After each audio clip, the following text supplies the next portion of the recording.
Hello, and welcome back to the Mindful Marketer podcast. This is our third show. Woo. Aileen. I know. So exciting. Look at us sticking to it. We just made it the last day of the month. Squoze it in. We Yes. squoze it in. Yeah, so what do we got in store today? So we have an awesome guest, my former colleague and now friend, Jack Ryan Greener. So super excited to bring him on. Before we kick off with Jack, Carrie, should we do some updates for our audience members? What we've been up Yeah, to what's going last on with month? you? You've had some changes this last month. What's Yeah, going I'm on? now 2 full months into my new role with Blank Ops, loving it. Just dove right in with the team. It's been awesome. We're gearing up for RSA. We had our sales kickoff at the beginning of this month, so it's been nonstop, and I'm loving it so far. How about you? That, that's awesome. Yeah, nothing too new. I'm enjoying the weather. The sun is finally out. We never know for how long here on this tiny little island of Guernsey in the UK. Could shift at any moment. So I am just reveling in the sunshine.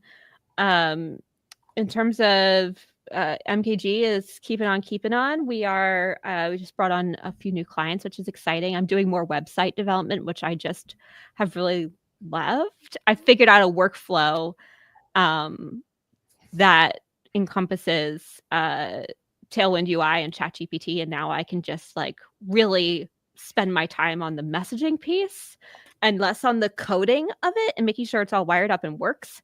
And Cool. it's really like streamlined. I actually did I was at a conference on Saturday where I got to demo it, which was pretty cool. So yeah, You're really gonna have to loving. show me that offline because that sounds really interesting and like it'll save a ton of time.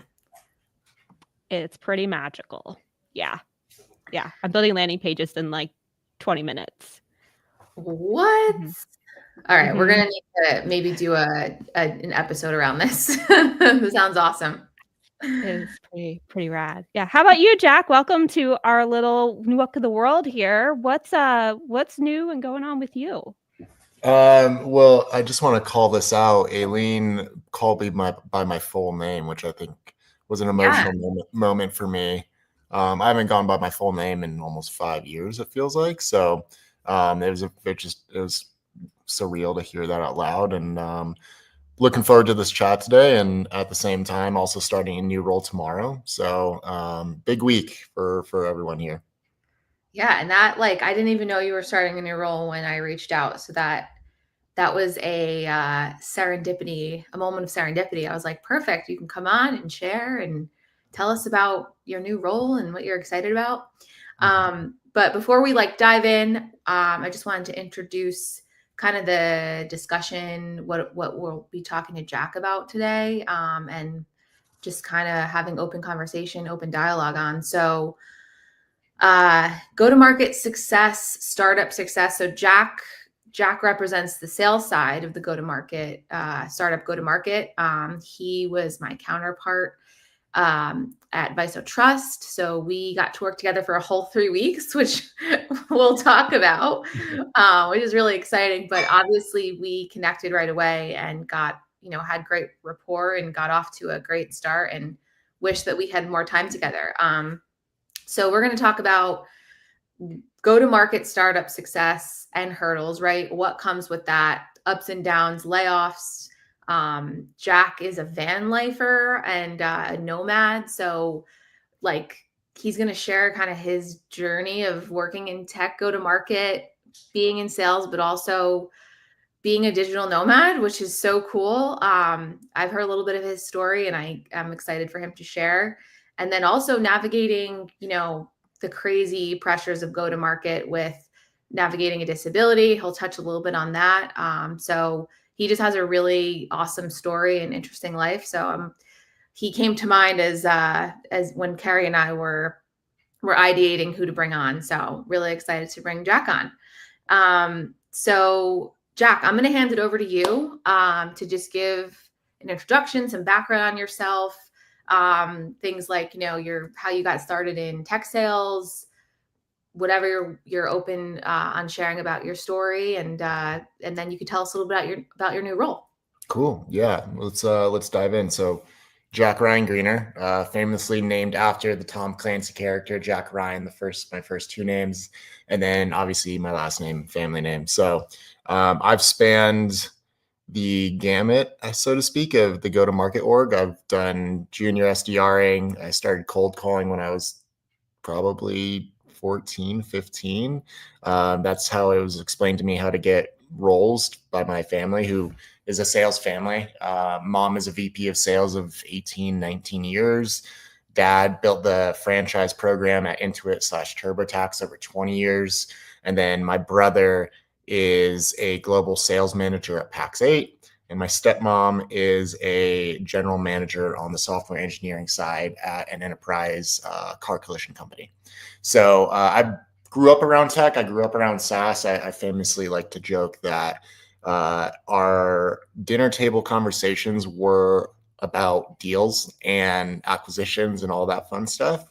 I've started my career really in 2020, right before COVID started, and I fell into sales as a result of my disability. So originally, I was going to go down the entrepreneurial path.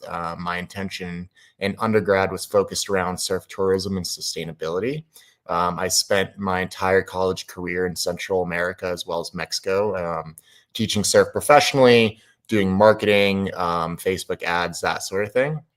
And unfortunately, back in 2018, I had my neck broken by my jiu-jitsu instructor.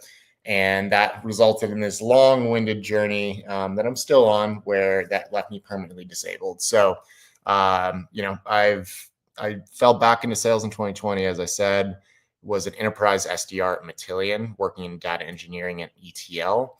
I excelled there, and then unfortunately was laid off. And then that led me back into the digital marketing realm. I managed a outsourced Filipino team in, uh, sorry, in the at GlossTech, and built a playbook there, as well as built sales process. And then my first real role in startups and tech was kind of just one step outside, which was at SaaStr. So I entered SaaStr right in the middle of 2021, with like exiting kind of that post-COVID, no events, no meeting up. And that's where I really saw my career just take off. I had phenomenal leadership. It was kind of right time, right place. And that's how I built my brand as well as my network. So I was fortunate enough to work with a lot of the top founders and VCs that you see now 4 years later. And I have a lot of intimate and personal relationships in that realm. And that set me up the past 5 years in terms of, I did SDRing at SaaStr. I sold $3.8 million in sponsorships to all those top startups, Expensify's, vendors, who else? Brex, all the big brands of the world, so to speak, in B2B. And then became an SDR manager, scaled, hired one rep. He went on to do, I think, 1.2 million in only 4 months. As I said, kind of right time, right place, ZERP era, money's just flying off the shelves. And then the past few years had a stint in enterprise partnerships, built 5 enterprise partnerships at Shipyard, and then met up with Aileen at Visotrust. Was brought in to mend the broken relationship between marketing and sales. And unfortunately, we had 3 weeks, but in that 3-week time period, I was able to retrain all the SDRs on go-to-market strategy as well as copywriting, mend that relationship, and then eventually got laid off. And that's fast forward to about now. Had a brief stint at a company called Perceptix. Had a great manager there named James Lehman. I have to give him credit. He's phenomenal. And then I start a new role tomorrow at a company called Fathom.video as an account executive. So finally moving into the AE world. I chose this role starting tomorrow as a result of I wanted to stay in sales. I wanted to be in the Series A to Series B realm. I feel like that's where my strengths lie in terms of high velocity. There's some process involved, but you can develop your own style. So yeah, I'm super stoked. Love sales. I've had a wild 5-6 years in tech, as I'm sure we all have, and have kind of really I don't want to say I've seen it all, but I've seen a lot the past few years. A lot's Yeah. happened in the last few years. Yeah. We've had a lot in the last 10, right? Like, so there's so many follow-up questions I have. But I think the one that's like burning is you touched on, you've had a few, really great managers and mentors. And I think that especially in early startup it's make or break. Like if there's a unfit leader or a bad leader in place, that could really impact the longevity of your role at a company, even, can have a big impact on the company. So can you talk a little bit to that and just some of the things that, some of the great qualities and experiences you had that kind of catapulted you to, now you're literally entering your enterprise AE era, which is so awesome and huge. Big congrats to you. Huge milestone to hit. Yeah, thank you. Yeah, so SMB AE, right? We're not quite at the enterprise level, of Okay. course. We'll get there, hopefully. We'll manifest that for you. Yeah, I recognize that I had a gap in my resume in terms of the AE role, and I knew that I needed to fill that. And I felt Fathom, the past few months, I had, a lot of interviews, and I had about 3 offers on the table at the time of decision making. And it just, Fathom made the most sense from a growth perspective, where they're sitting at as a company, their ARR, et cetera, and kind of back to the leadership point, Aileen. I've had great mentors and great leaders. I always like to frame it up with referencing Brian Elsesser, my first real VP of sales. I came to him on a cold DM on LinkedIn. I go, hey, you're not going to find anybody like me. I can do the job and I'll do it better than anyone else you'll ever meet. I proved that theory out. But what made him great and what made his leadership great was he just goes, okay, here's the ingredients. Here's what we need. Go build that and do it in your style. And if it doesn't work, I'll come in and course correct, right? And I think that's what makes a great leader, right? Is they assess each of their individual subordinates is a terrible word, but employees, and they go, okay, this is where this person's strong. This is where this person's strong. Let's, enhance those strengths. And, that's what really allowed me to fly at SaaStr and subsequently. Even our CRO, Sam Whalen, Aileen at VisoTrust, he, during that interview process, he goes, all right, you have your theories, you have your process, go build it, and I'll add input accordingly, right? And that's really what makes a great leader, and that's how I try to lead myself on a personal and professional front. We managed, very small teams for, stints of time. I've always been of the mindset of like, here's your strengths. How do we enhance those? And then how do I make you as much money as possible? Right. Yeah. So that's kind of always been the ethos. And that all points back to trust. Mm-hmm. You felt trusted by these managers, and that gave you the confidence and the drive and the motivation to, I want to, they have trust in me. I want to maintain that trust and make sure that I fulfill what's expected of me. When there's not trust, it's so hard to be successful because you're just like, oh, I really need to prove myself. I need to earn this trust. And it's almost like gets to a point of desperation. And that's not really a reflection on the employee, but more the manager of like, okay, let's pinpoint why there's not trust here in the team. Like what's lacking, what's not clear. Yeah, I mean, I definitely saw it like when I interviewed you, when we were hiring you at Viso, I would say I'm a pretty tough interviewer. And what was important to me as your counterpart on the marketing side was, a collaborative mindset, a culture fit. Can I see us hopping on a Slack huddle and solving a challenge or a roadblock together? Like, did you come off combative? Like, no, like and that was true from the interview process to working together. And I'm still sour that our time together, working together, was cut short. Yeah. Another follow-up question I have, just with, what you shared in your intro, was kind of that proven playbook. Mm-hmm. So just share more about that. Like, what did that process look like? What broke and what didn't? And how did you kind of prove that out? And who helped you along the way? Yeah, so the playbook I've always kind of stuck to is I like to keep things really simple, like be great at the basics and then build off of that. And so with that, apologies on the phone, I'll silence it when we get You're to a break. good. Forgot, do not disturb, my bad.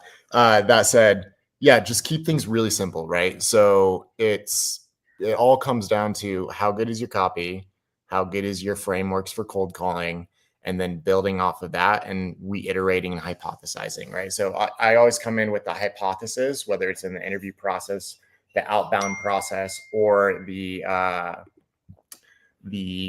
closed one, like funnel, so to speak. Yep. And from there, it's not overcomplicating it, because I think one of the things I fell victim to in the past year is I got really, really enamored with go-to-market tech, like the Clays of the world, the SendSparks, Lavenders. Like I could name every single tool that can expedite speed to meeting and speed to close, but it still goes back to the basics of how well am I running this process? How well am I cold calling? How well am I emailing? Right. Yeah. And early stage startups won't always have budget for that tech. Mm-hmm. Or budget in the beginning, right? Something you kind of layer on as a phase 2, phase 3 of the BDR function, sales function build out. Mm-hmm. Yeah, thank you for sharing that.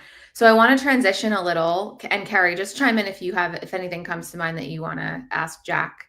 I want to transition a little to your sort of unconventional digital nomad lifestyle setup, and how you've kind of navigated that with new roles and managers, because 2020 definitely introduced universal remote work, but there are still some companies and leadership out there that aren't on board. So just talk about how those conversations go, and like how you've navigated it with different time zones and finding Wi-Fi. Yeah, just like I'm so jealous, and it just Yeah. sounds so cool. Yeah. I've been fortunate with the advent of remote work, right? To really leverage that to its fullest extent. I've always been of the mindset of build work around your lifestyle, not the other way around. Of course, I'm very privileged in that I'm not married. I don't have kids. It makes things much easier, of course. But thoughts around that, right? Like I quote unquote, I've been a road warrior for 13 years. I classically put, a sleeping bed in my Forerunner at 16, 17. Have been traveling internationally down to Mexico and elsewhere since that age as well. And it's cool because technology has come a long way. Like you can turn on your hotspot on your cell phone and have instant internet, right? Even on the way home from Hawaii, my girlfriend and I had to drive from Sacramento to Denver, and she got to play passenger princess and work on her hotspot while I drove across the country, and she was able to get all of her work done. So the hotspots are a really cool thing. Of course, we have the Starlinks of the world as well. And I've worked in some really cool places. I've spent weeks in Yosemite climbing with my friends while we all worked remote, literally with El Capitan right in front of my van. I've been in remote areas of Utah where I was on climbing trips, and we'd come back from the crag and I'd just get back to work after an hour or two stint, putting laps up and stuff. And then even recently this year, in January, I was down in Mexico for almost the full month. Thank goodness the infrastructure in Mexico has gotten leagues better the past 10 years, and was able to work both off internet as well as my hotspot while I was interviewing down there. So yeah, it's been really rad. And then to the time zones piece, right? Like I spent over a year in Hawaii. I have roots and who I consider family there. And my buddy at the time was just like, hey, if you don't move over, you're never going to make it happen. I was like, well, I work remote. I have the privilege to go do something like this. I should take full advantage. And it was the time zone piece made things tricky, right? I have a lot of friends that have worked at from Europe, South America, Central America, etc. I did learn while living in Hawaii that 3-hour time difference with the West Coast from March to November is doable. But at my brief time at FISO, Aileen, one of the things I learned having teammates on the East Coast, I'd have to start my day at 3 a.m., right? Which was, I remember that. yeah, that was tough, right? And thank goodness I'm an early riser, right? But to that end, there is a price to pay sometimes, and those are the sacrifices you make. Definitely. Yeah, I got lucky moving to the UK where, coming from Seattle where it's 3 hours behind everybody, I wake up and play catch up, which is so painful, to now be in the UK where I have a 5-hour time difference where I get so much done in the morning. So I cannot imagine trying to work from Hawaii of all places because when you wake up, everybody's day is halfway done. Like the catch up on that must be so hard. So hats off to you. Like attending meetings too. Like, oh yeah. Yeah, I was meetings at 7 a.m. for when I was on the West Coast, so I imagine. Yeah, and then it also has an impact on your personal relationships in the location, right? Like my friends in Hawaii, a lot of them are self-employed or would work service jobs there. And so it would just like I'd start work at 3 a.m. and I love working through that early morning stint, like the darkness in the morning. I don't know what it is. Maybe Carrie, you can relate because you have that 5-hour difference, but I got a lot done. And it felt like work flew by, but then you're done at like 11 to noon and you're looking around in your house and you're like, all right, well, I guess I'm just going to sit here for the next everyone else is working 4 hours, 5 hours. So yeah, that was always an interesting dynamic because friends would want to go out at like 7 o'clock, and I'm not a big drinker or partier by any means, but I'm like, okay, I have to be in bed by like 7:30 to just for sanity's sake. So yeah. And how did when you interviewed and started new roles, how did managers sort of react? Like, were they pretty much on board with your nomad van lifestyle? Did you run into challenges there? rewinding back to SaaStr, right, and just having multiple stints in the van, not only are you dealing with work, you're also dealing with van life, right? So like one of the things that happened, God, I think it was 2022, feels like a lifetime ago. I was on my way from San Diego up to the Bay Area and then to Yosemite at the time. And my Sprinter van classically broke down every 3 months like clockwork.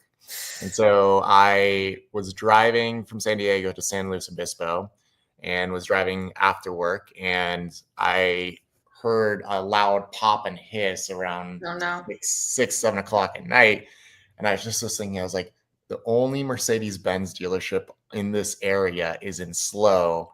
And if I miss it, I'm going to probably have to spend $1,000 to $2,000 to get towed. Yeah. And so I ended up parking in the Benz dealership at like 8 o'clock at night, sleeping there, waking up, still doing my work, and then going into the dealership. And I was like, hey, like I need this diagnosed like yesterday.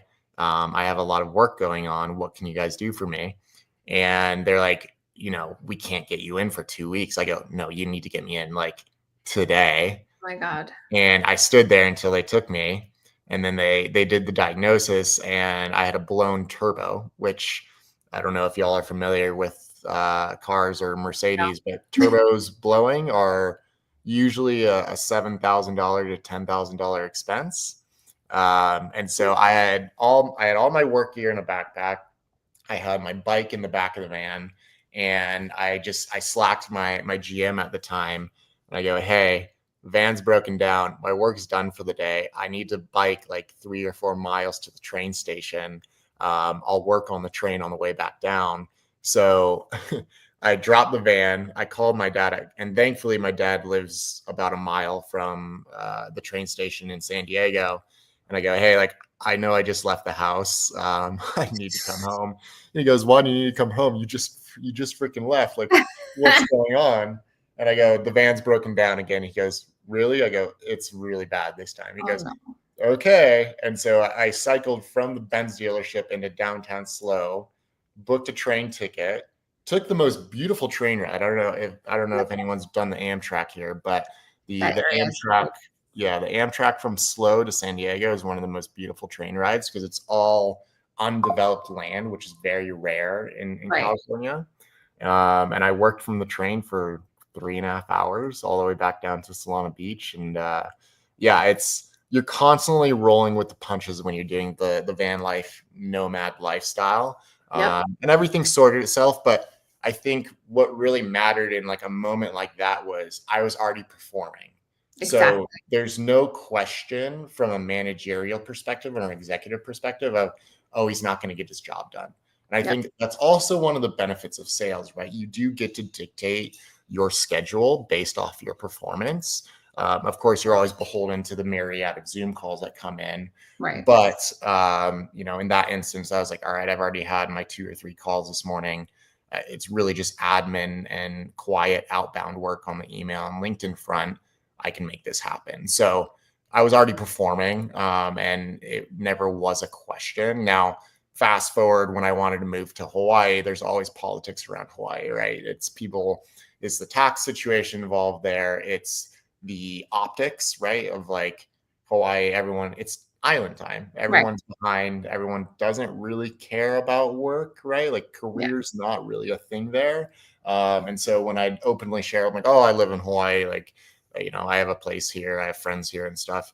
At least on prospect calls, everyone's like, oh, must be so nice. I'm like, nah, I'm still having these calls with you. Right. I'm not at the beach right now.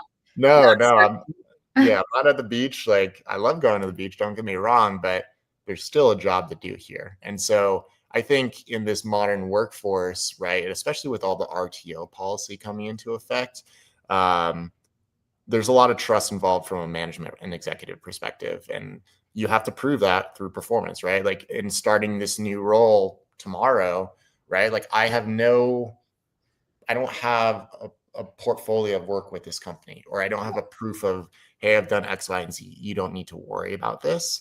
And so I expect, honestly, in the next 3 months of like, I'm not really going anywhere. I don't have any international travel plans until August, September, realistically. And that's just being smart about optics and understanding that I have a ramp period. I have work to do. I have to prove myself out. Once we get through that period and we have that body of work, that's when I can go to my manager or my VP and go, hey, like we're going to be in, like I wanted to go to Girona, Spain last February, right? Even though I was in Hawaii. And at the time I was just like, can't swing it. Like I've got to buckle down and okay, I'll stay in Hawaii, God forbid. Oh, twist my arm, stay in Hawaii.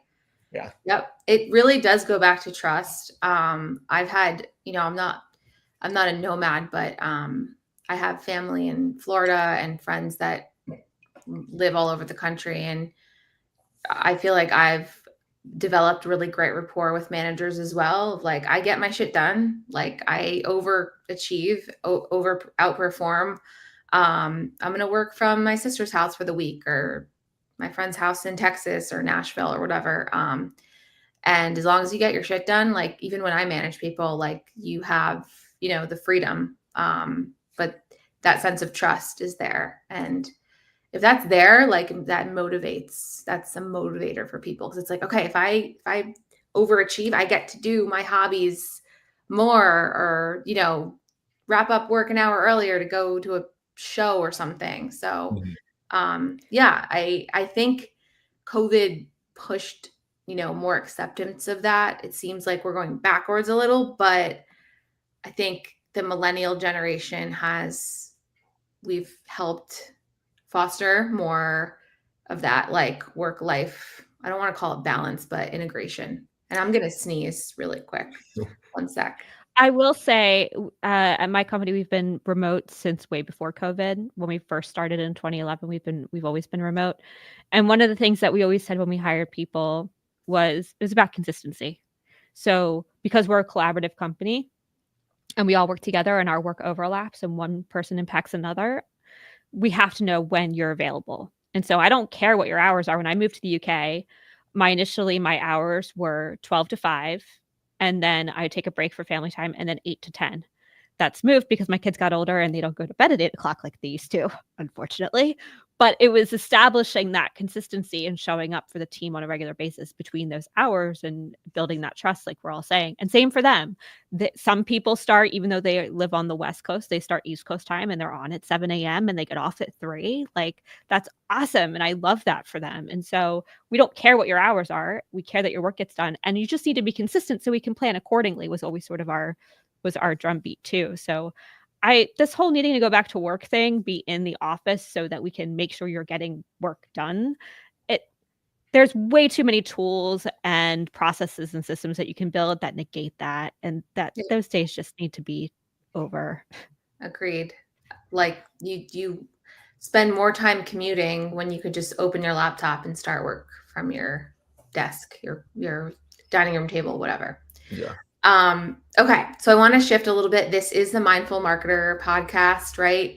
We always talk with our guests about, the pressures that come with being part of a go-to-market org, especially startups. How are you finding balance? Whether it be in work, after work, how are you incorporating mindfulness into your life? I know how you do, but I want you to share with our listeners how you find that balance and have your post-work de-stress. What do you do to do that? Yeah. I'm a big fan of discipline, which is just another form of mindfulness, right? Yeah. I think what matters for me, especially in moving through this into a new role, is I get pretty sticky in terms of process on my personal side of like, tomorrow I'll probably wake up at 5 a.m.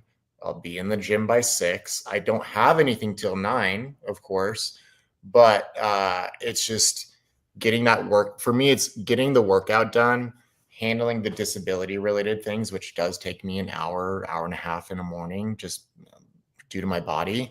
And then, getting through the workday for me looks, I think, maybe similar to a lot of people, but like I have to move around a lot. Like if I sit for prolonged periods of time, I end up in pain, and then that impacts my conversations with prospects and or internally. And so I have to be very mindful of that, which sometimes in the middle of the day, and why RTO doesn't work for me is like, if it's noon and I'm in pain and I've been sitting for 3 hours, I have to go lay on the couch for 20 minutes. I like to do like 20-minute power naps. I was like, there's no loss of productivity in terms of a 20-minute power nap, because actually it makes me better when I come back. But it just allows my body to reset. And then as I move through the end of the day, I kind of always say to my managers, like my sweet spot work-wise is from 8 a.m. to 11 or noon, give or take, regardless of the location I'm in. And so I like to fit the bulk of my calls in that timeline. And then typically I'll take a break around 12 to 1 o'clock, 1:30, and then I'll do the majority of my admin work or outbounding in the latter part of the afternoon and schedule it, if it's email based, like schedule it for the following morning or for 4 o'clock, 5 o'clock, when typically you find that execs get off. And then to end the day and kind of like separate work from life, usually between 4 to 5:30, I'm closing my laptop. I'm a big proponent of not looking at my email after I'm done with work. Of course, in sales, we work around the clock, whether we like it or not, because we work for the prospect. So by any means necessary, I will answer accordingly. But, that looks like cooking a meal, potentially getting outside to go climb, going on a quick bike ride for 5 to 20 miles. Like there needs to be some segmentation of the day. And it looks different depending on the location. But for example, today, like I have y'all's podcast this morning. I'll go to the gym. I have an all hands at 2 because I'm not officially started yet. And then I will probably end my day with, 10, 15 miles cycling around the park. So that just kind of helps me level set and clear my mind, whether it's a good day or a bad day. In terms of your mornings of figuring out your sweet spot of most productivity, how did you discover that was your most optimal time to get work done? I base it off of when I wake up, right? I love biohacking. I love tracking health metrics because I've recognized that when, like, I have an Aura ring on, I've recognized that on the basis of data that I'm getting from my Aura ring, or kind of just internalizing and taking an assessment, my sweet spot just is 5 a.m. I can wake up at 5 and be good to go. And then, long tail effect, right? Manage the disability, manage all of my morning routine, start by 8 o'clock, sometimes earlier, honestly, right? On the basis of how much work there is. And it's really predicated, Carrie, around my disability. that's what I have to do, right? Like, Yeah. I like jokingly, I don't have the luxury to wait to go to the bathroom. Like, I have to go to the bathroom. So there's sometimes I've been on prospect calls where I've literally stopped them and I go, hey, just dealing with disability related things. I'll be back in 2 minutes. And it's never been an issue, thank goodness. But it always, I think just being honest and upfront, whether it's internal or external, really helps in terms of figuring out that sweet spot and timeline. Yeah, I mean, I think for anybody, we all have. There was always this running joke when I was growing up, when I would, because I've been working since 16, and at one of my internships, they were like, "Yeah, Carrie's here, but her brain doesn't really wake up till about noon." So, like, I know for me, I can get some work done in the morning, but I can't really do deep work until my brain sort of kicks in from like noon to 3 is my sweet spot. And Yeah. so I think we all sort of have that, sort of trained our bodies in some way or another to have that most moment of productivity or within the day. So, and I think it varies. So I love that you're paying attention to your body and figuring out what worked for you and then optimizing towards that. And I think, as somebody who doesn't have that kind of disability, I still notice that about myself. So that's why I was curious. Aileen, do you have a day with, hours within the day where you find yourself to be most productive? I do, yeah. The afternoon for me. I am not a morning person. I'm like a slug in the morning in terms of just like my mind waking up. So I try to not use devices within the first hour of waking up because I feel like that inhibits me from like going into the day with a clear mind. And then I like to catch up on kind of admin stuff, like things that I don't have to think deeply about in the morning. And then I usually do blocks in the afternoon if I need to write copy or brainstorm. My brain works best, I would say, Carrie, kind of similar to you, like noon to 3. I also like have really weird like eating schedules. Like I don't eat meals at like normal times. Like I usually eat lunch at 3. If I eat lunch earlier, that I feel like that kind of slows me down. And then like we eat dinner really late. We eat dinner at like 8, 8:30 some nights. It's really bad. That's just what works for us. So yeah, and then I need to do physical activity after work. It like helps me separate work from like life. It transitions me back, right? Like, so whether it's like walking the dog or like doing a Peloton ride or a yoga session, that's what works for me. I have tried to become a morning person. Like I've worked with my therapist on it. I've like read books and I just can't. So I've given up. Everything I have to get it at 7:45 for my children. Everything I have. A Yeah. lot of self-talk When about I'm a needing to get up. parent, it's going to be interesting how I navigate morning. Wake Yeah. Adrenaline. Something gonna have. A lot of adrenaline. Yeah. All right. My mom growing up, into why the morning person thing kind of comes up. My mom, her only time for herself was about 4 a.m. to 5:30 growing up. And so I slept above the garage. And so I'd hear her going out to the gym every single morning at, 4:30.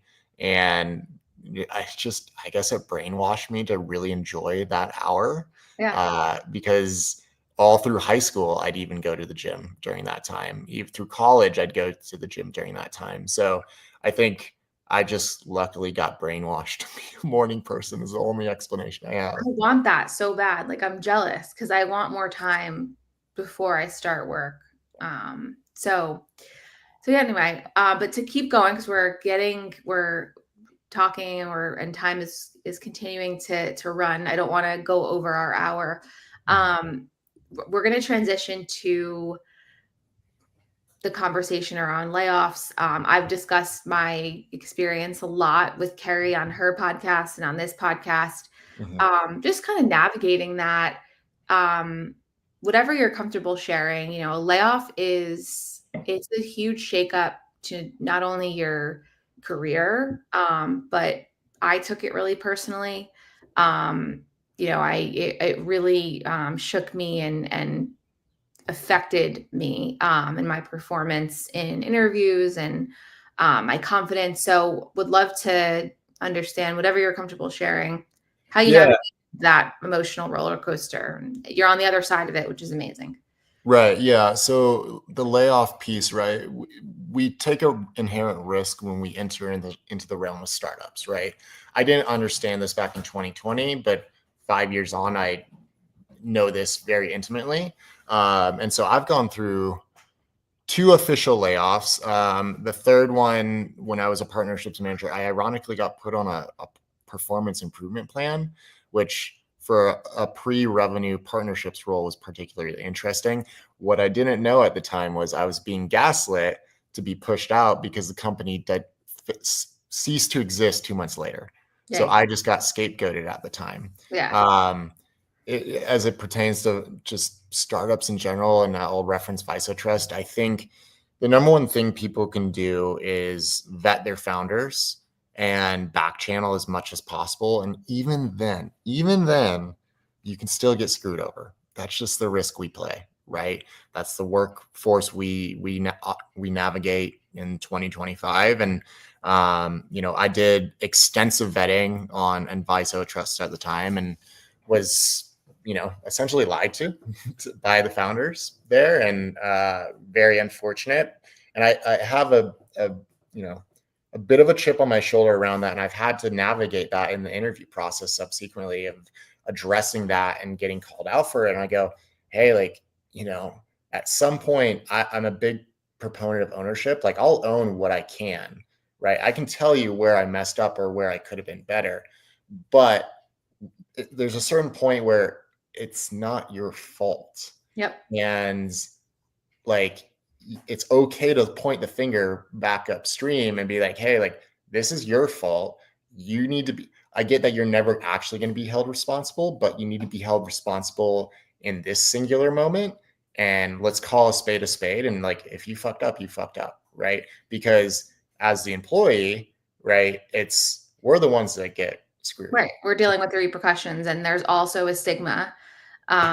Even though it's usually never related to performance, when there's a big layoff, there's a stigma going into the job market around it. Yeah. So it makes it harder. Yeah, it makes it harder. And it's I had an hour-long conversation I posted about this last week with a very tenured CRO, and he rips me for my tenures. And I was just I get what you're saying, man. I totally understand, but I pointed the finger at myself where I could. Yeah. It's I don't know what you want me to tell you at this point. I'm hungry. I want to do the work. I'm back channeling. I'm doing all the outbound necessary. I'm multi-threading throughout your entire organization. I have buy-in from here, here, and here.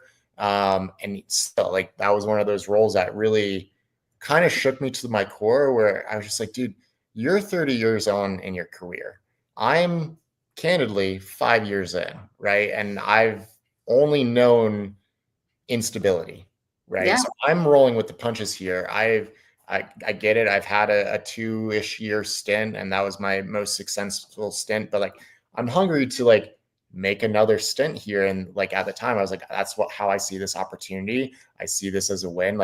Framed it positively, and it still wasn't enough at the time, right? So it's frustrating. And I think in moving into my own role, I did extensive vetting. I had multiple offers on the table. I had a few great execs that really wanted to hire me. And I was yeah, you're great. You're great. And then when I got into the personal beliefs and where I saw each company, that's why I ultimately accepted the role at Fathom, because I was just the trajectory is up and to the right. Yep. It's a great opportunity.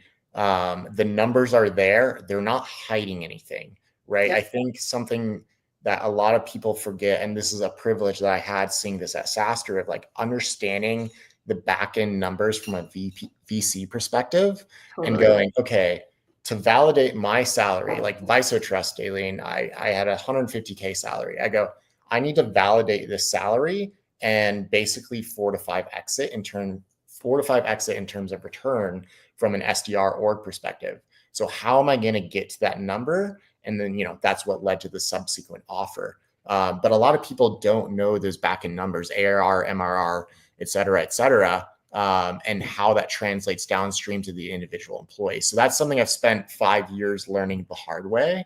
And now I have a really good grasp on it. So when I've gone into these interview processes the past 3 months, it's made the conversations much more to the point and easier in terms of transparency. Yeah. And put it back on the hiring manager, the founders, like, why should this is a risk for me too, right? Like, make me feel comfortable, make me feel confident that your leadership is going to also make this company a success. I mean, I don't think anyone can look at a layoff after 3 weeks. You were at the company for 3 weeks. Yeah. First of all, why did they hire you in the first place, right? Like, no one can look at that and be like, oh yeah, he definitely didn't perform. It's like, you barely get your email set up the right way in 3 weeks. Like, so, I remember like texting you and just being like, dude, like, it sucks, but like, it really sucks for you because you literally you left a company, you joined here, and now you thought you were done with the job hunt process and you literally have to start it over again. But you came out on the other side. So we're on the other side. Yeah. I'm happy that we're both, a year later, we're both in better positions. Long year. Year. Yeah. So, Carrie, before we kind of transition into our closing thoughts and discussion, anything you want to ask Jack or add before we kind of wrap up? I'll just say that I love Fathom. Yeah. Love Fathom. So good on you. Excited to see where you go and, how it pans out for you, and definitely wishing you all the best. That's exciting. Yeah. I hired a sales coach in preparation for this role because I was like, I want to take this very seriously and, excel. And he texted me this morning and we were having, some back and forth because we have a follow-up call on Thursday. And I go, dude, like, I feel like I'm going to my first day of school and I'm actually excited. And I was like, I have not had that excitement since 2021 for a role candidate. Like, I mean, I was excited for Viso, but then, what happened. Yeah. So, I'm really excited, and it's just, it's a great product. It's a great team, and I'm looking forward to doing the work there. But yeah, it's just, I think in moving through that layoff process and like going through that whole journey, it's like I have a deeper appreciation for like what a good org looks like, and I know what to sniff out in terms of what it should look like. So, I'm excited. That's no other way to put it. We'll have to have Jack back on in a couple months so he can give us updates. Let's wrap with aside from building and like just the excitement of joining a new role, what are you looking forward to, I guess, the most from a career growth perspective, first AE role? Like what excites you the most? What are you looking forward to the most? I get to manage my book of business, which I think is really exciting. Hence why I hired a sales coach. I get to develop my style, so to speak. And sales and style is very important. I also, in my personal life, like style and aesthetics also really important. And so that's something I'm really looking forward to, and developing it around like sales frameworks like Spice, Medpic, Sandler, et cetera. And then, I mean, we're in sales to make money. I like making money selfishly. Yeah. I always like to joke, I hate capitalism, but I love what it does for my bank account. So, developing style and making money. And I think a tertiary point is just doing good work, right? being a straight shooter, doing good work, building those meaningful relationships. Like we're here because we have a meaningful relationship, right? Absolutely. And those relationships, 5-10 years down the line pay dividends, right? And so I see this AE role as an opportunity for the style, the money, and the relationship piece. And then eventually I'd want to leverage the skills I learned in this role to build my nonprofit within the next 2 to 3 years, right? That's also, Awesome. yeah. So that's why I took the AE role, because I wanted to understand the full cycle process, working with, I mean, the deal velocity at Fathom is roughly 2 weeks, 3 weeks. So Wow. working at a high pace environment and then transitioning those skills into the nonprofit realm to build partnerships at an expedited rate and drive donations for the disabled athletes I hope to help long term. Are you willing to share anything around the nonprofit, or is it a secret for now? No, it's I've posted about it before. My online brand is called Paralyzed to Peaks, Yep. right? So my goal is to ideally work with paralyzed athletes across the board, as well as potentially amputees, because I have a soft spot because one of my friends is an amputee, to support athletes that not only need the gear, but have these big, hairy, audacious goals, bags, so to speak, to support them through the full cycle of that project. Something that I've dealt with in the past in my own projects is getting the funding necessary to not only get the gear, but fund the trip, fund the Yep. filming of it, the marketing of it is a big budget item, right? And a lot of these nonprofits will only fractionally support pieces of gear. So you're playing this game of getting money from like challenged athletes, getting money from high fives, getting money from a myriad of nonprofits just to make the gear happen, let alone the actual giant goal that you may have. So I want to support athletes who have those big goals through the life cycle of that. And then as a secondary, tertiary point, like build the marketing around that, right? Like, okay, we're working with, like, I'll reference a buddy of mine, Kyle Stepp. He's going for the the Paralympic team, I believe in 2028, I think the timeline is, right? And him and I have had extensive conversations where he's like, dude, like, I'm constantly piecing together funding for this. I was Yeah. like, well, what if there's a world in a nonprofit where you get a 50K check and we have regular check-ins and you're able to support this goal without struggling financially? He Yep. goes, dude, that would change my life. I go, okay, cool. Like, that's my goal for what Paralyzed to Peaks is. Yeah, you're already at a disadvantage with whatever disability you're navigating. And then, to make these goals and these dreams you have happen and these challenges that you want to conquer, Mm-hmm. it takes extra gear and extra training, I'm sure, and specialized transportation for some people. So Mm-hmm. that's amazing. Keep us updated on it. Thank And you. Yeah. the documentary that the Paralyzed Peaks documentary, I remember you shared it with me when we first met, and it's just an incredible story about Jack's journey. So we'll drop a link to it if you're okay with that Mm-hmm. in the comments. But awesome. Thank you so much for coming on. Mm-hmm. Congrats on your new role. And I'm so happy that we connected, and now you're connected to Carrie and the rest of our audience. So everyone connect with Jack on LinkedIn. We'll drop his profile in the comments, and we hope to have him back on in the next few months to share some updates on his new role. Yeah. Thank you so much, y'all. And I've greatly enjoyed the chat and looking forward to the next few months and years as well. So cheers. Thank you. Thank you so much, Jack. Lovely to meet you. Likewise.